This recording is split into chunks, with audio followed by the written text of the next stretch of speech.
여러분, 왼손잡이가 전 세계 인구의 고작 10%라는 사실 알고 계세요? 이상하지 않나요? 오른손잡이와 왼손잡이의 비율이 왜 이렇게 극단적으로 차이가 나는 걸까요?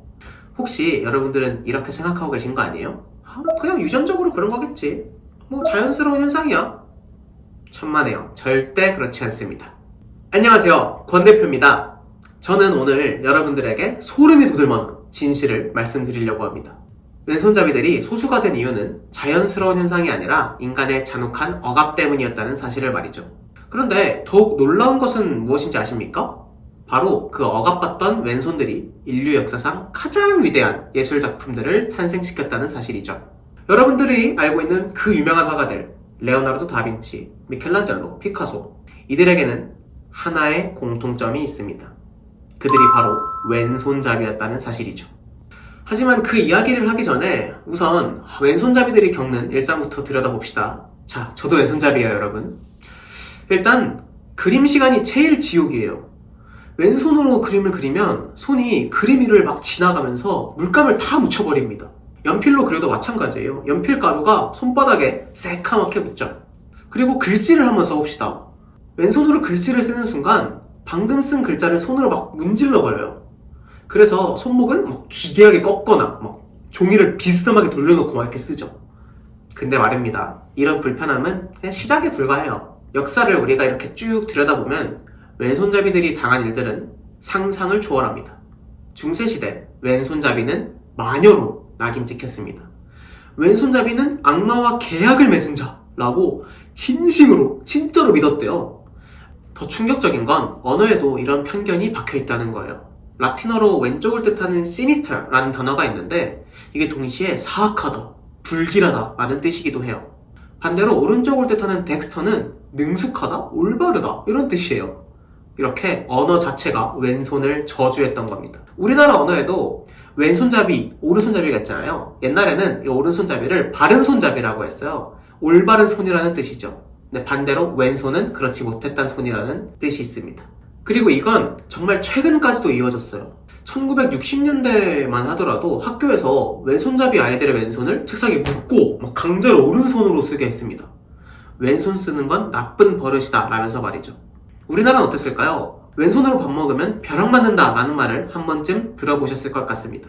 할머니들이 진심으로 이 말을 믿고 계셨던 금기였죠. 이렇게 수천 년 동안 왼손잡이들은 자신들의 본성을 억압당해야 했습니다. 숨어야 했고 부끄러워야 했고 때로는 목숨까지 위험했어야 됐죠. 자, 사실 여러분 미술에도 이렇게 왼손에 대한 내용들이 담겨 있습니다. 서양 미술사를 이렇게 들여다보면 왼손에 대한 편견이 작품 속에 그대로 드러나 있어요. 기독교 미술에서 왼손은 전통적으로 죄악, 타락, 악마를 상징했거든요. 반대로 오른손은 구원, 축복, 신성함을 의미했고요. 대표적인 예가 바로 미켈란젤로의 최후의 심판입니다. 예수가 오른손으로는 선한 자들을 천국으로 인도하지만 왼손으로는 죄인들을 지옥으로 내치는 모습이 그려져 있어요. 레오나르도 다빈치의 최후의 만찬에서도 마찬가지입니다. 배신자인 유다가 왼손으로 소금을 이렇게 쏟는 장면이 나오거든요. 이건 우연이 아니라 의도적인 상징이었던 거죠. 중세와 르네상스 시대 초상화들을 보면 더 명확해집니다. 왼손이 드러나 있는 인물들은 대부분 부정적인 의미를 담고 있어요. 반면 오른손을 내민 이들은 권위와 신뢰를 상징했죠. 심지어 결혼식 그림에서도 신부가 신랑의 오른쪽에 서는 게 관례였어요. 왼쪽은 불길한 자리로 여겨졌거든요. 이렇게 수백 년 동안 서양 예술은 왼손을 부정적으로 묘사했습니다. 예술 작품을 통해 왼손에 대한 편견이 더욱 굳어진 거죠. 자, 그런데 여기서 놀라운 반전이 우리를 기다리고 있습니다. 방금 전까지 왼손을 저주하고 부정적으로 그려왔던 그 예술가들, 정작 그들 중 상당수가 왼손잡이였다는 사실을 아세요? 레오나르도 다빈치가 대표적입니다. 그는 확실하게 왼손잡이였거든요. 거울 문자로 쓴 수천 장의 노트가 이를 증명하고 있어요. 그런 그가 최후의 만찬에서 왼손을 부정적으로 묘사했다는 게 좀 아이러니하지 않나요?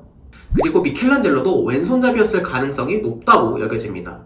그의 조각 기법이나 그림 그리는 방식을 분석한 학자들이 그런 결론을 냈거든요.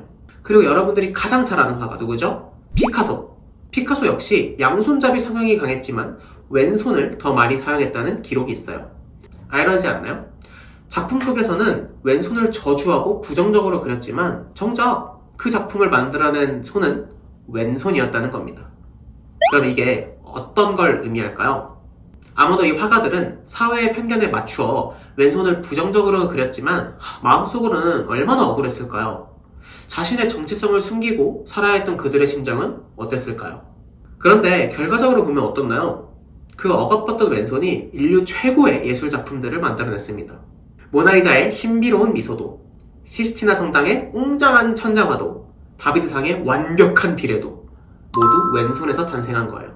자, 이 사실이 우리에게 주는 교훈은 명확합니다. 세상이 틀렸다고 혹은 저주받았다고 규정하는 것이 실제로는 가장 소중한 재능일 수 있다는 거죠. 다름을 차별하고 억압하는 순간 우리는 인류 최고의 보물을 잃을 수도 있습니다.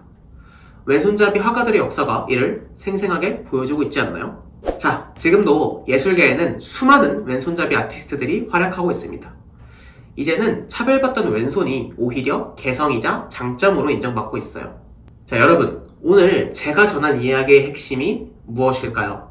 바로 세상이 틀렸다고 규정하는 것이 실제로는 가장 소중한 재능일 수 있다는 진실입니다. 자, 여러분, 제가 오늘 전달해드린 이야기의 핵심은 무엇일까요? 바로 지금 이 순간에도 어딘가에서 다르다는 이유로 억압받고 있는 누군가가 있을 겁니다. 하지만 기억하세요. 그들이야말로 다음 시대를 바꿀 천재일지도 모른다는 사실을요. 억압은 결코 창조를 막을 수 없습니다. 진정한 예술은 억압 속에서도 반드시 피어나는 법이니까요. 자, 어떤가요, 여러분? 이런 흥미로운 예술 이야기 놓치고 싶지 않으시죠? 자, 오늘 영상이 재밌으셨다면 구독 버튼과 알람 설정 꼭 눌러주세요. 그럼 저희는 다음 영상에서 또 뵙겠습니다. 안녕!